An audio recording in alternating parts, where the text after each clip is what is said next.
Con đợi, giúp cho đợi này. Rồi plot chít đẩy tê.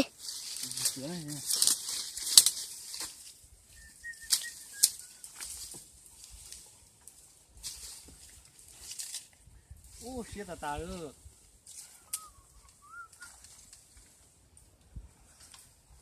Chị tao quá, nó nó.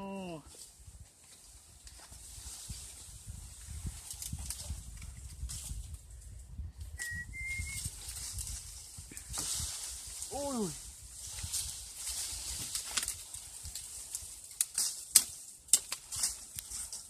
Cho nó mà nhốt hồn như chị tao chỉ cho phải nó thôi à? Sẽ cứ kiếm à?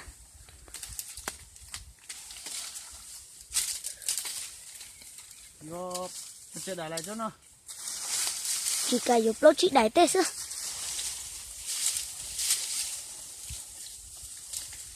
Trong tụi nó phục khó lại rồi.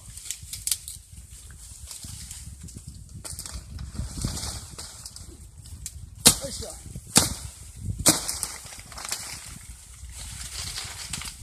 Ôi trời, nó bông lô ta ơi cho nó.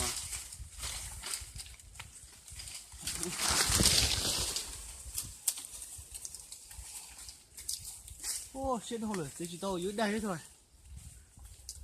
Dân đã cũng thiên lo hấu.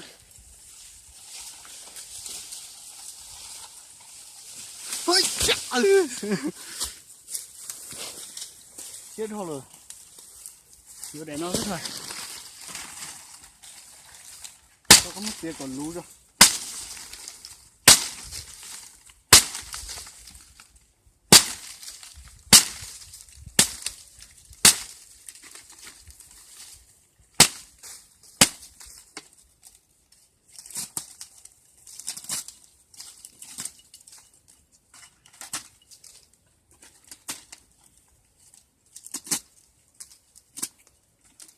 Tội là đấy gì nó.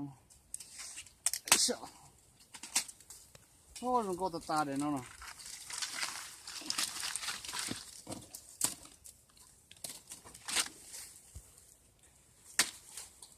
Dũng rồi nó mà thấp là dữ để nó nào.